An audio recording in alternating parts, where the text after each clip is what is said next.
B'siyata d'shmaya, we're going to learn Eirovin daf lamed vov. We're going to start on the second line from the top of the Omid. And we're in the middle of a sugya.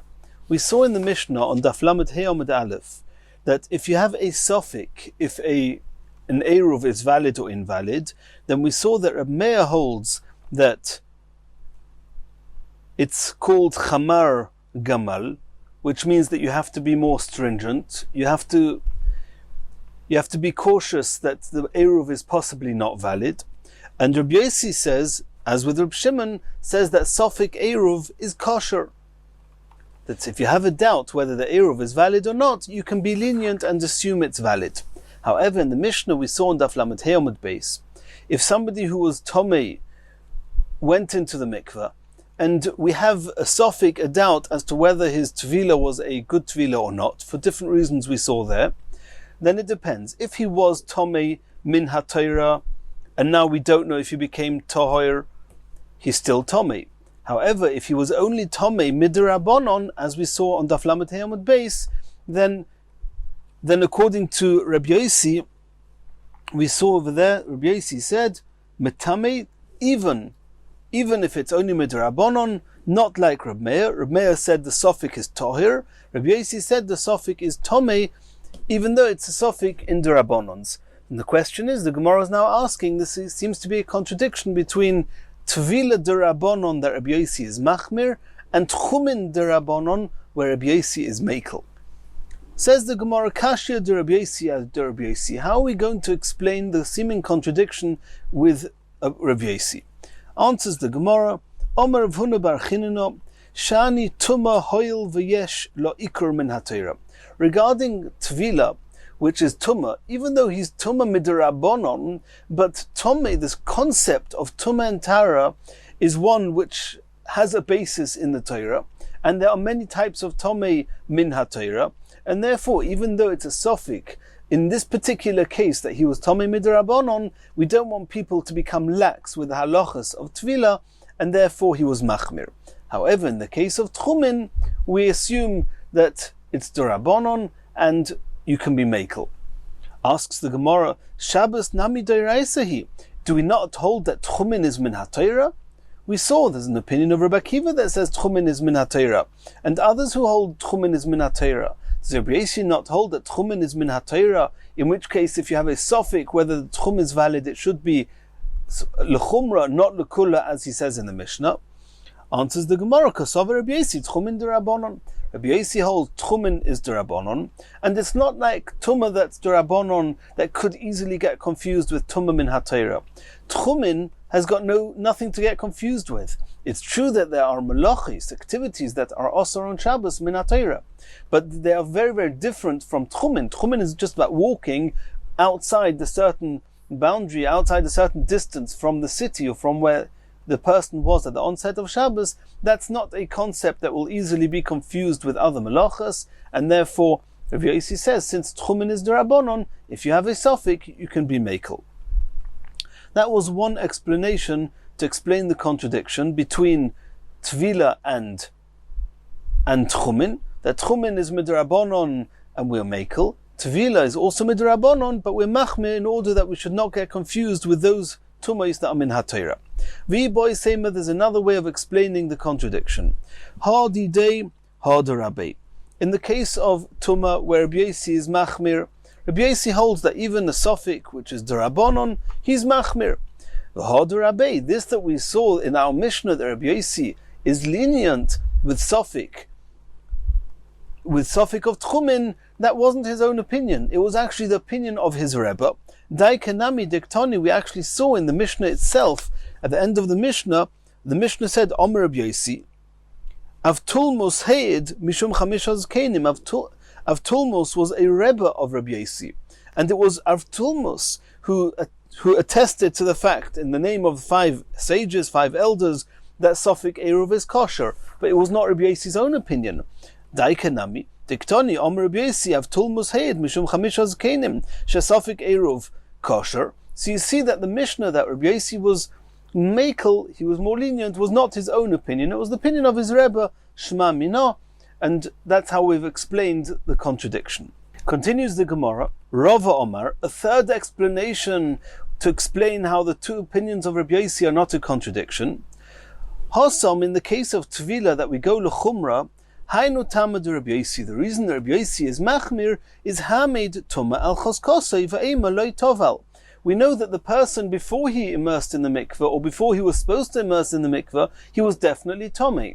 So we presume, that's as with every chazaka, we presume that the status he had before is one that continues status quo until proven otherwise. Since we do not know that he went into a mikveh that was a valid tvila, therefore we continue assuming that he was tomei. However, in our Mishnah, we have two opposing chazakas. There's one chazaka that says that the truma was always tohir, and therefore remained tohir, and therefore the eruv should be valid.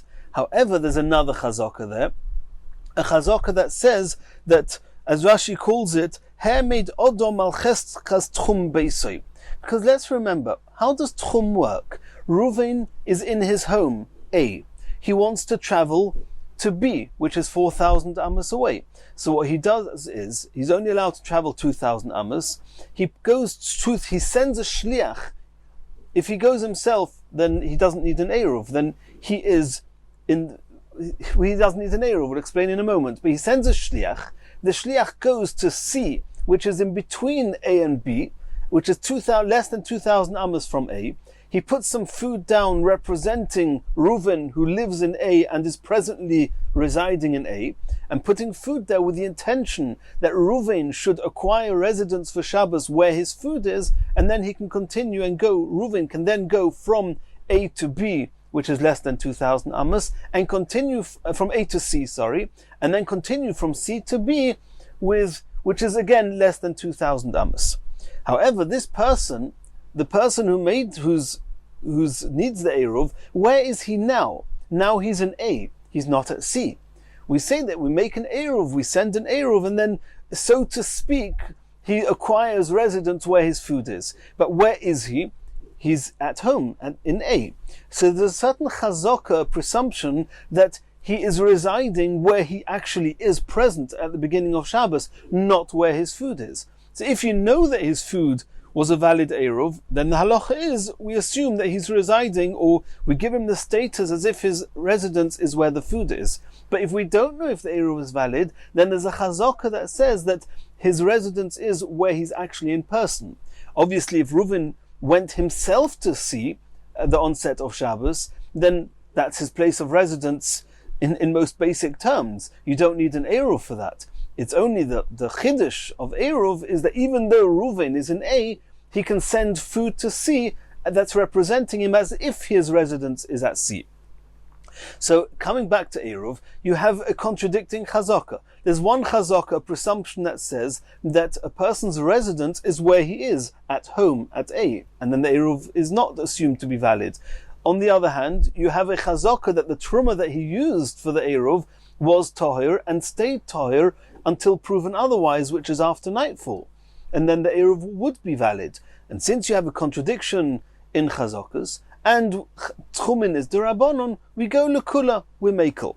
However, in the case of tvila, all we know is that the person was tomei. There's only one chazaka that says he's tomei, and therefore it's a suffix. If he became tohir, therefore Rabbi Yossi is machmir. That's what Rava says. Asks the Gemara, Adarabba, there's another chazaka with tvila, and this time it's a chazaka going to the other way that would lend itself to being lenient, and then you'll be back to two chazakas, one being machmir, one being mekel, and then will be mekel as he was by tchum. What chazaka do we have that would allow him to be mekel by tvila? It's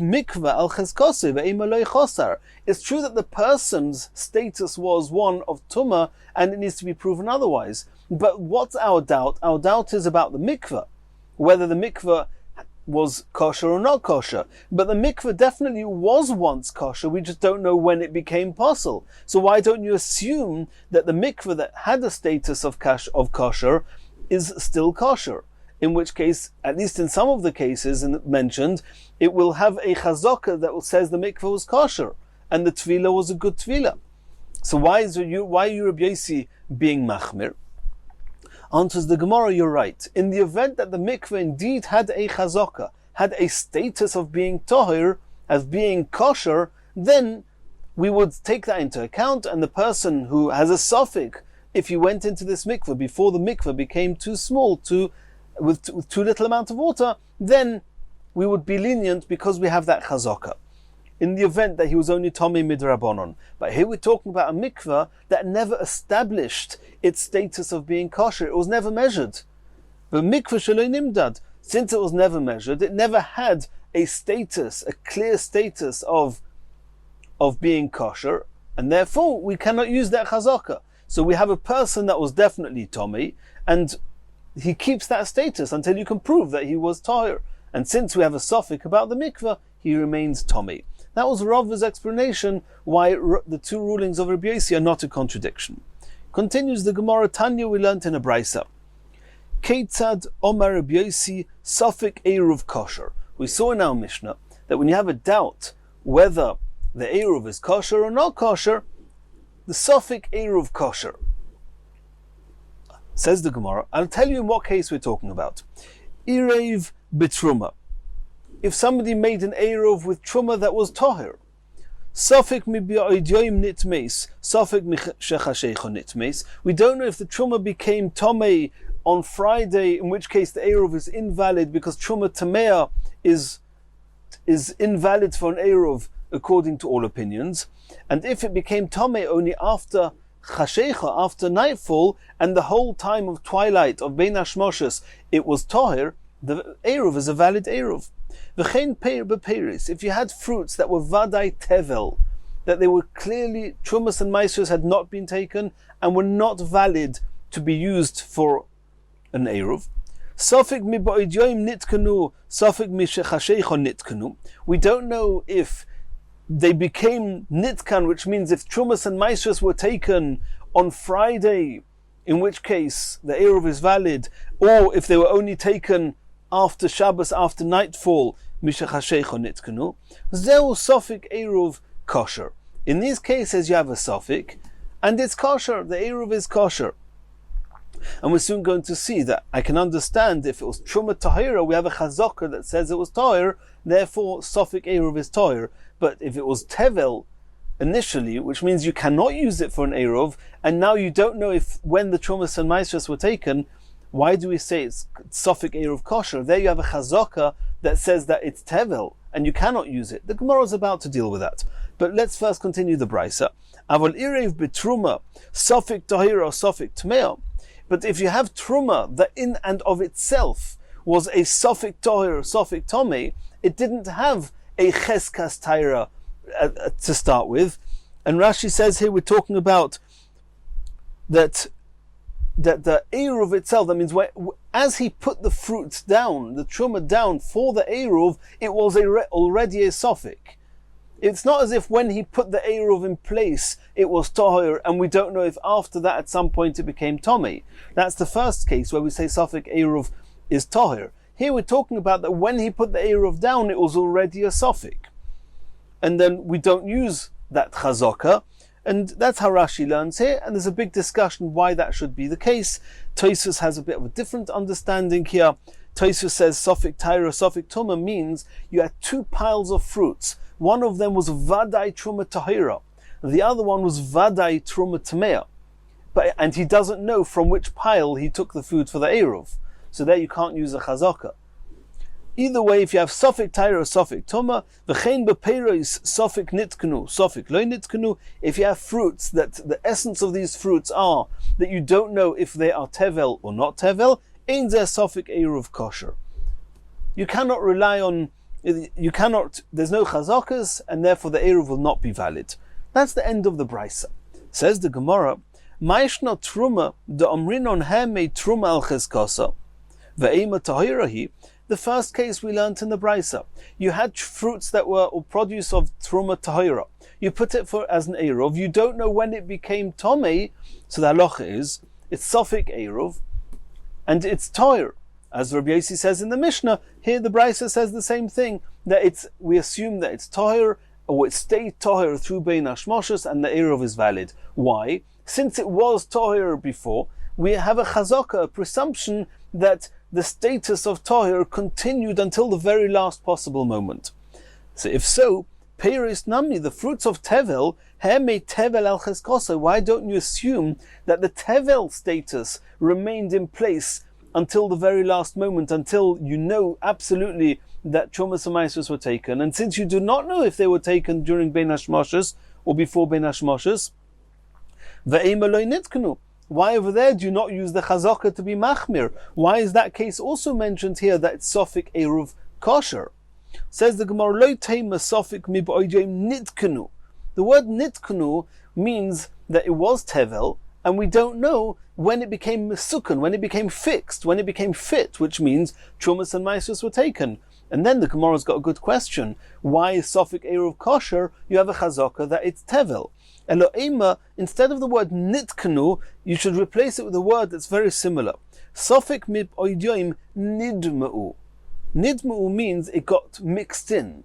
And the truth is, we're talking about fruits for produce that Chumas and Maasros had been taken. The Brisa itself just said Peiros, fruits, produce. It didn't say it was Tevel. We explained it, that Tevel. Why did we explain it that was talking about Tevel? Because the version that we had in the Brisa is Sofik mib'oidem nitkanu. We don't know if it became fit before Bein Hashmoshes or after Bein Hashmoshes. So obviously we were talking about Tevel that needed to be fixed by taking Chumas and Maasros. Now we're changing that. We're saying the issue is not did it become fixed. The issue is did it become problematic by something else falling into it. Nidma'u, dema, means a mixture. So it was fruits that were completely mesukkan, the fruits that were completely fixed and fit to be eaten. And therefore it's like Truma Tahira. It's a good Eruv. But we don't know at what point something fell in that's now making it invalid to be used as an Eruv. So there you have a Chazaka de Mikara, the presumption that the fact that the fruits were not mixed initially, and therefore the Eruv is valid until you have proof that the status has changed, and that's only after nightfall, and therefore the Eruv is kosher. Sofik mib'oidem nidma'u, Sofik mishachasheich nidma'u. You don't know when did the mixture become invalid. Was it before Bein Hashmoshes or after Bein Hashmoshes? And therefore we use the Chazaka to say that the fruits were okay until the end of Bein Hashmoshes, and therefore the Eruv is valid. What could have got mixed into the normal fruits, the chulin fruits, to make it now no longer usable for an Eruv? So Rashi says there's two options. Either if it was chulin and truma fell into it, and truma only a kohen is allowed to eat, not a Yisrael. If the person using the Eruv is Yisrael, and truma fell into his chulin fruits, the Yisrael is not allowed to eat this anymore. And we saw earlier on, according to Sumchus, a Yisrael may not use this as an Eruv. It's an invalid Eruv for the Yisrael. So according to Sumchus, that's what this mixture could be, that truma fell into the chulin. According to those who argue with Sumchus and say that a Yisrael is allowed to use even truma as an Eruv, even though he himself cannot eat it, it's a valid Eruv because a kohen could eat it. What would we be talking about here? If Tevel fell into the mixture, and that point, even in Yisrael, nobody is allowed to eat it, and therefore it becomes an invalid Eruv. And then when you have a Sofik, when it fell in, we have a Chazaka, a presumption that the previous status of chulin that's not been mixed in with something that's osa, that status continues until the end of Bein Hashmoshes, and the Eruv is valid. Continues the Gemara, Boyer of Shmuel bar of Yitzchak mir Rav Huna. Rav Shmuel asked Rav Huna the following question: Hoyu lefonov shtei kikros. If a person had two loaves in front of him, and both of them were truma, achas tameo v'achas tahira. One was truma tahira, the other one was truma tameo. And truma tahira, you can use for an eruv. A kohen definitely can, possibly even in Israel, as we saw previously. V'omar, and the owner said to his shliach, irvuli b'tahira b'chol mokim shehi. Take the two loaves. I don't know which one is tahir, which one is tomei. Take the two loaves, put them in the place where the eruv is, and whichever loaf is tahir, that's going to be my eruv. Mahu, what's the halacha? And before even the Gemara even discusses what the what the two sides are, we know that technically speaking he cannot eat either of them, because either of them could be Truma Tamea. The question is, but at the end of the day, one of them is Truma Tahira, even though he doesn't know which one it is the Eruv valid or not? Mahu, Tiboya l'Rab Meir, Tiboya l'Rab Yosi. This is a question on both sides. Tiboya l'Rab Meir. Rab Meir, who says that Sofik Eruv is Machmir, we saw in the Mishnah, maybe Adkan Loika Omer Rab Meir Hasan, when was Rab Meir Machmir? Deleka Tahira, if you only had one Truma, and you don't know, did it become Tomei, did it not? And therefore he was Machmir, because you don't have any fruits or any produce that is definitely Tahir. Hacha ha'ika Tahira. Over here you've got one which is definitely Tahir, it's just I don't know which one it is. Is that a problem? Is it not? Or it could be, even according to Rabbi Yosi, when did Rabbi Yosi say that Safik by Eruv Lekula in the Mishnah, Elahasam is only in that case? Because over there, in the event that it's Tahir, because we assume there's a Chazaka, and Chazaka says it was Tahir, and therefore we assume it's still Tahir, Yodalo, he knows exactly which one is Tahir, and he can eat it. It's a valid Eruv. Aval Hocha here, Holo Yodalo. Over here, it doesn't help Chazakas or not Chazakas. You cannot eat either of them because one of them is definitely Truma Tamea. That's the question, what's the halacha in such a case? Omar Le, Rav Huna answered back to Rav Shmuel, Bein Rab Yosi, Bein Rab Meir, Ba'inon Su'uda Haru'uyam Mi'ba'idyoim Veleka. And this is a new type of concept. We've had it a little bit. We mentioned it already on Daf Lamed Amud Beis, that the Eruv, besides for being a valid Eruv through Bein Hashmashas, it also has to be a meal or food that is edible, it's fit to be eaten before Bein Hashmashas, Mib'oid Yoim. And therefore over here, where you've got the two kikros, the two loaves of Truma, even though one of them is Tahir, but you do not know which one it is, then at the end of the day, you're not allowed to eat any of them. It's not called a Su'uda Haru'uya, it's not edible to you before Bein Hashmashas. It's true that you don't have to eat the Eruv, but it has to be edible to you even before Bein Hashmashas. And it's not, and therefore according to everybody, the Eruv is not a valid Eruv. Continues the Gemara, Boy Minei Rav Rav Nachman. Here Rav is asking a question to Rav Nachman. Kikar Zu. If a person says, this loaf here, Hayoim, today on Erev Shabbos, Chol, I want it to continue being Chulin, today. Ulamachar Kodesh, I want that tomorrow, Shabbos, whenever Shabbos sets in, I want it to be Hektish. If it's Hektish, you cannot use it for an Eruv. The question is, when is Lamachar? When does Shabbos start? And it's also a question, when does the Eruv have to be valid? At what point? We keep speaking about Bein Hashmashas, but at what point during Bein Hashmashas does the Eruv have to be valid and edible?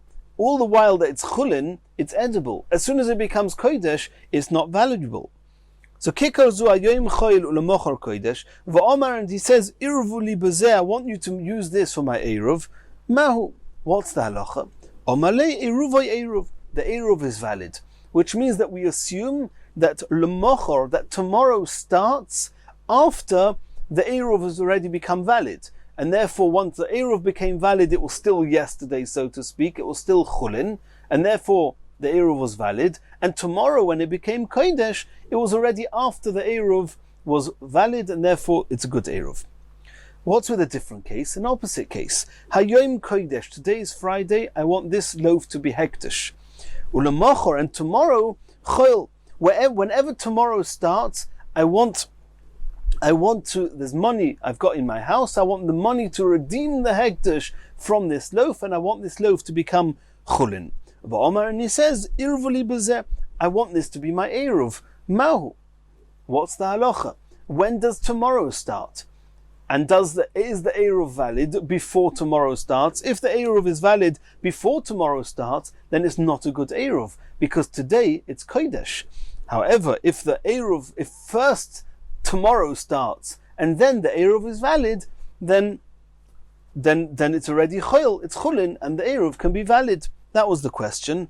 Omar loy ein eruv eruv. The eruv is not valid. And now Rava asks of Nachman, Maishna. In both cases, irrespective of whether the hekdesh was going to only apply tomorrow, which is Shabbos, or the hekdesh applied today on Friday, either way we don't know when the hekdesh started or finished. Then Maishna, why in the first case you are being makel, you're being lenient, and you're assuming that the eruv was valid before the hekdesh set on, which means you assume that the person wanted it only to become hekdesh after the end of Bein Hashmoshes, after the eruv was already valid. But in the first case, where we don't know how long the hekdesh of Friday continues, there you're going l'chumra, you're being stringent, and you're assuming that the eruv set in before the hekdesh terminated. Omar li, so Nachman answered back to Rava, L'chiteichel alei kura de melech. Go and measure out a kur, which is a very large volume, it's 30 saw of salt. When you manage to do that, I'll explain to you the difference between the two halachas. And this was a way very often in the Gemara that the Amoraim would speak to each other, but nonetheless Rav Nachman immediately explains himself. Hayoim choil ulemochor kodesh. In the first case, where on Friday this loaf was chulin, and it was only going to become hekdesh on Shabbos, and we don't know when it became hekdesh, and the difference will be, is the eruv valid or not, then misfeikalei nochselei kedusha. Since on Friday it was chulin, and we don't know when it became hekdesh, and therefore we assume that it stays chulin till the last possible moment, and in the meantime the eruv was valid. Hayoim kodesh ulemochor choil. But in the second case, where on Friday it was kodesh and it was going to become chulin only on Shabbos, then misfeika loipok olei kedushos minei. The same applies in the Sefer. We don't know when the hekdesh terminated and the chulin started, and the difference will be what's with eruv. And since on Friday it was hekdesh, we assume it stayed hekdesh till the very last moment, which means it only became chulin right at the end of Bein Hashmoshes, and therefore the eruv that had to be valid during Bein Hashmoshes is not valid. Continues the Gemara, and now we're going to discuss a little bit more in detail exactly when the eruv, at what point the eruv becomes valid. And Tosfos discusses how these two Gemaras actually work together, but we don't need to go into those details here. Tanan Hasom, we learned in the Mishnah. Lagin tvul yoim. Lagin is a jug. A jug which held a lug. Tvul yoim, we know that when Kalim became Tomei, they had to be toivled. Even after they became toivled, you have to wait for hair of Shemesh. You have to wait till Tzeisak Echovim, you have to wait till the end of the day. Only after the day terminates, after it's been in the mikveh, only at that point you're allowed to put Truma and Hekdesh into these Kalim. If you put Chulin into these Kalim, after they were toivled, that's fine. The halach of Tvul Yoim only applies to Truma and Hekdesh. If you put Truma and Hekdesh into these Lugin before the end of the day, then they are Tomei. So you have this jug, which was a Tvul Yoim, that means in the hours between the Tvila and the end of the day, Shemiluhu min hachovis, shel maisa tevel. He had a barrel of wine or of oil that was maisa sheni, that was tevel, which means it was maisa, not maisa sheni, it was maisa rishon that belonged to the Levi, and the Levi has not yet taken Trumas Maisa, which has to go to the Kohen, which means it's seriously osur to have and to use any of this wine or oil in the barrel. And he put 10% of the Maisa that was in the barrel, he put into this lugin. And he didn't yet say it was going to be Truma, it was going to be Trumas Maisa. He just said it was that he put 10% into these jugs, which these jugs are Tvul Yoim. And what did he put in? He put in Meiser Rishon. Meiser Rishon that's called Meiser Tevel. It's Meiser Rishon that's considered Tevel because he has not yet taken Truma Gedola from it. Va'omar, and he says, Hareze Trumas Maisa. What I want, what's in now, in these jugs, in these lugin now, I want it to become the Trumas Maisa for the oil or the wine that was in the barrel when lekashetechshach, when the day is end, when it becomes dark and the next day starts. If he's going to make them trumas maisa now in the day, then it has the status of truma. Truma in jugs that are tvul yoim are going to become tomei. He doesn't want that to happen. He wants it to stay maisa, which is tevel, but wants it to stay maisa, and maisa that goes into these jugs of tvul yoim does not become tomei, only truma and hegdish. So he says, let it stay maisa tevel until the end of the day. At the end of the day, the jugs will be entirely tahir, and then I want it to become trumas maisa for the rest of the maisa rishon in the barrel, and I'll be able to eat or drink the wine or the oil in the barrel. If he says that, dvarov kayomin, his words are valid, and that's what happens at nightfall. That's when it becomes truma. At that point, the login already tahir, and then the maisa rishon in the barrel becomes fixed and fit to be eaten. What happens if he says, I want the wine in the lugin, which is tomorrow at nightfall going to become trumas maisa?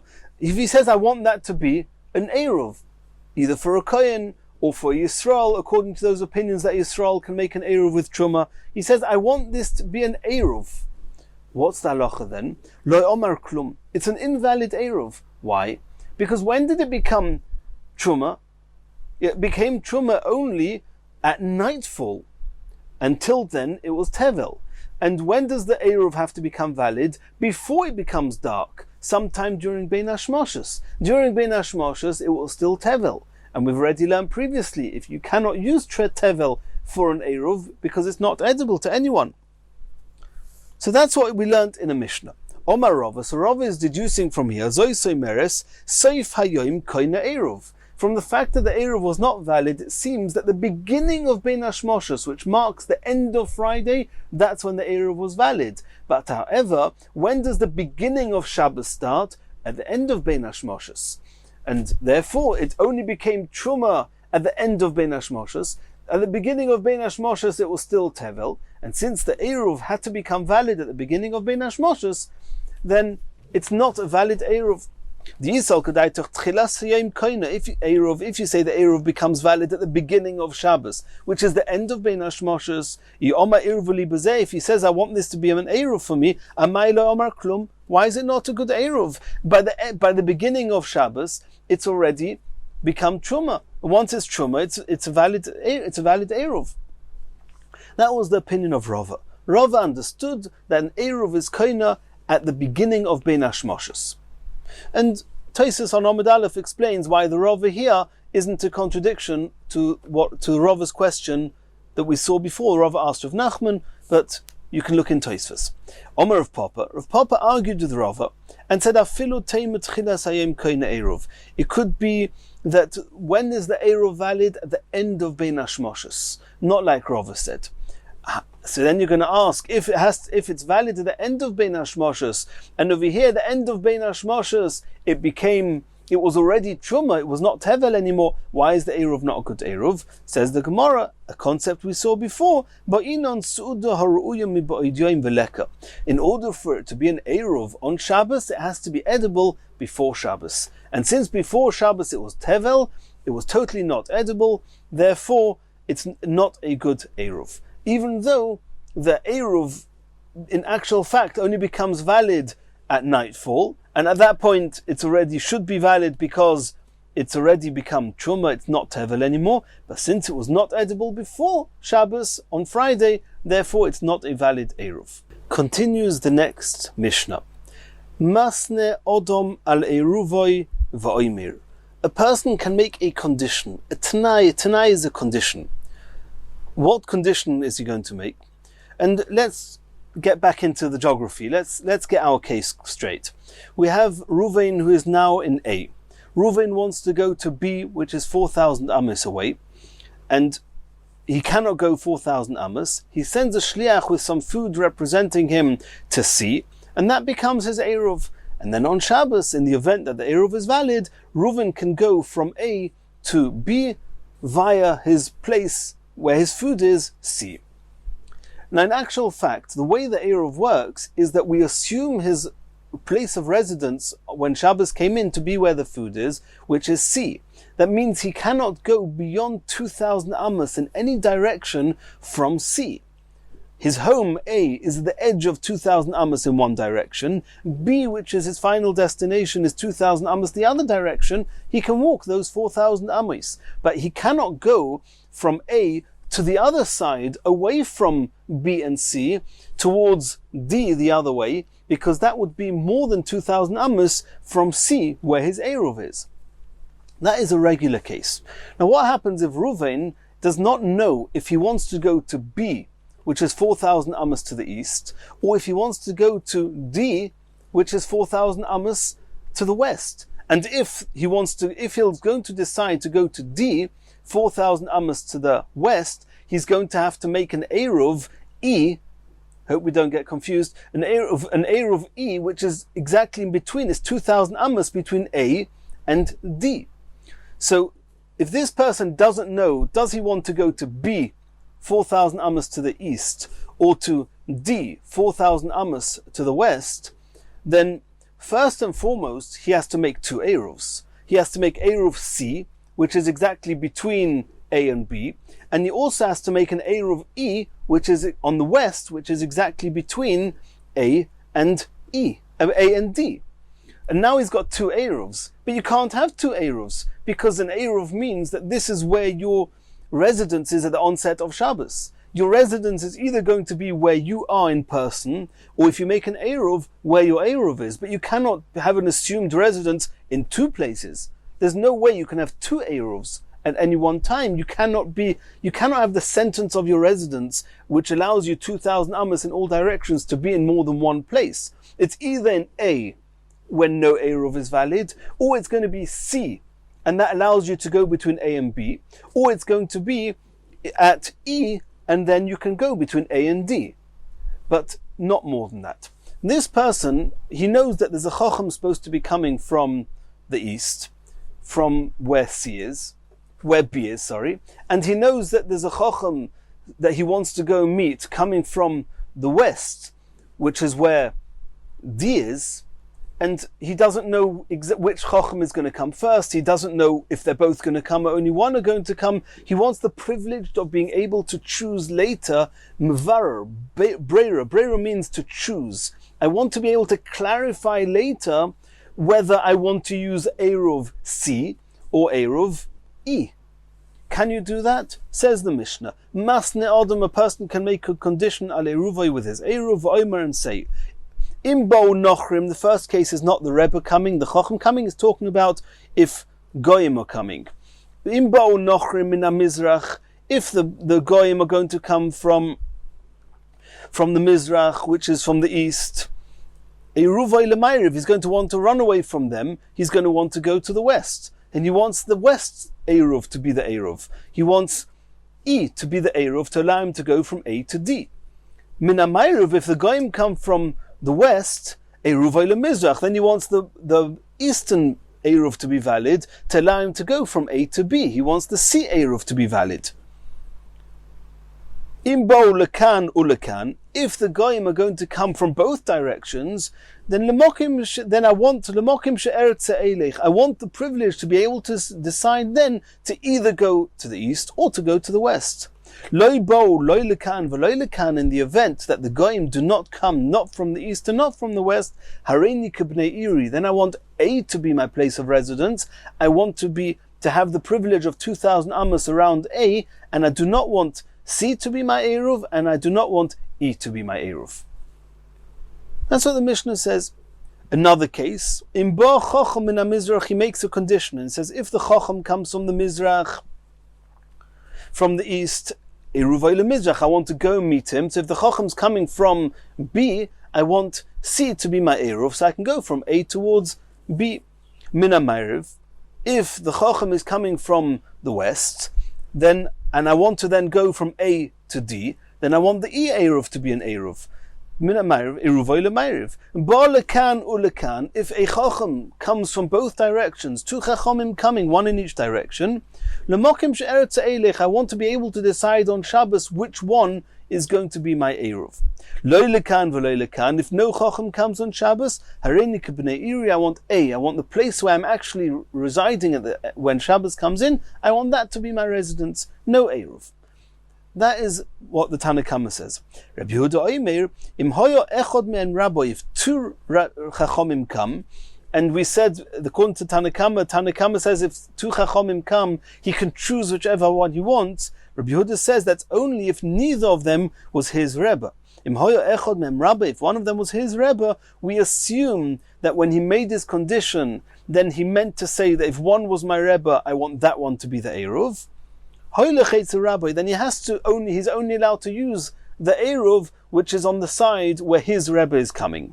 In the event that both of them were his Rebbes, then indeed he can choose whichever one he wants. Says the Gemara, Ki asa Rabbi Yitzchak toni ipcha kulo masnisin. Rabbi Yitzchak had a version of the Mishnah where everything was exactly the opposite. That the Goyim, instead of saying if the Goyim come from the east, I want to go to the west, and if the Goyim come from the west, I want to go to the east, he said the opposite. If the Goyim come from the east, I want to go to the east, and if the Goyim come from the west, I want to go to the west. And the same with the Rav. If the Chacham comes from the right, I want to go to the left. If the Chacham comes from the left, I want to go to the right. Everything was the opposite way round. Kashya nochrim am nochrim. There was a contradiction between the two versions regarding which direction he wants to go if the Goyim come. Kashya chochem achochem, and there was a contradiction between the two versions as to which direction he wants to go in when regarding if a chochem is coming. Answers the Gemara, nochrim am nochrim loy kashya. We can explain both versions regarding the Goyim.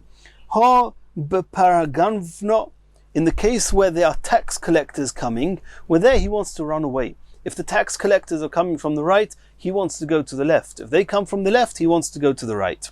However, in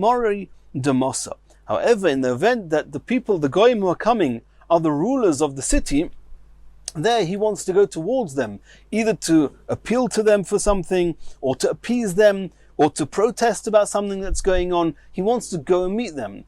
And if so, if they're coming from the right, he wants to go and meet them on the right. If they're coming from the left, he wants to go and meet them from the left. And regarding the contradiction as to whether he wants to go towards the Chacham or away from the Chacham, is also not a contradiction. One is, if a Chacham is coming where he's going to give a drasha, then he wants to go towards that Chacham in order to hear his Divrei Torah. However, if the Chacham if he knows that there are two Chachamim coming, one of them is coming to teach the youngsters how to read the Shema, the other one is coming to give the drasha, and he knows that the one that's coming to teach the children to say Shema is going to come, he knows he's going to come before the other Chacham, in which case, there he wants to go in the other direction. If he sees the Chacham is coming to teach the children to say Shema, coming from the right, he knows that the Chacham is going to teach him Torah is coming from the left, he wants to go to the left. If the Rebbe that's coming to teach them how to read the Shema is coming from the left, he knows the Chacham is going to give a drasha is coming from the right, he wants to go to the right. Continues the Gemara. We saw in the Mishnah that if one of them was his Rebbe, we assume he wants to go in the direction to hear his Rebbe's Divrei Torah. V'Rabbanon, according to the Chachamim, it seems they say that even if one of them is his Rebbe and the other one isn't, we do not assume that he wants to go to where his Rebbe is coming from. Maybe he wants to go to the other one. And it's important because if he says at the beginning of Shabbos, if my Rebbe is coming from the right, I want to go to the right, then he cannot go to the left. Because he already made that condition. The condition was valid at the onset of Shabbos, that depending on what's going to happen later, that's the Eruv that was valid when Shabbos came in. So according to Rabbi Yehuda, if one of them is his Rebbe, we take it for granted that when the onset of Shabbos, the Eruv that was valid was the one going towards his Rebbe. According to the Rabbanon, it seems that even in the event that his Rebbe comes from one direction and the other direction a different Chacham comes, we do not assume that this person wants to go to his Rebbe, and therefore it's not taken for granted that that's the Eruv that's valid and he can still choose which one he wants to go to. Why can we not assume that from the onset he intended going to his Rebbe? Says the Gemara, no. Sometimes he wants to go to another colleague and Chacham to hear Divrei Torah rather than going to his own Rebbe. For different reasons, he might feel more comfortable to ask questions to somebody who's not his Rebbe, or whatever the reasons are. It's not taken for granted that a person necessarily wants to go and hear the drasha from his Rebbe. He may want to go to another Chacham. And even though it looks like we're in the middle of a sugya, we're going to leave it here now, because the next sugya is a sugya of breira, which is a shas sugya of how and when we use the rules of breira, how you can assume the Eruv has to become valid when Shabbos comes in. And you can say, depending on what's going to happen later, that's what's going to determine which Eruv was valid. That type of condition is called breira. It's called being able to choose later what actually took place, what became valid earlier. That concept of breira is the concept we're going to learn in the next daf, Emir Hashem.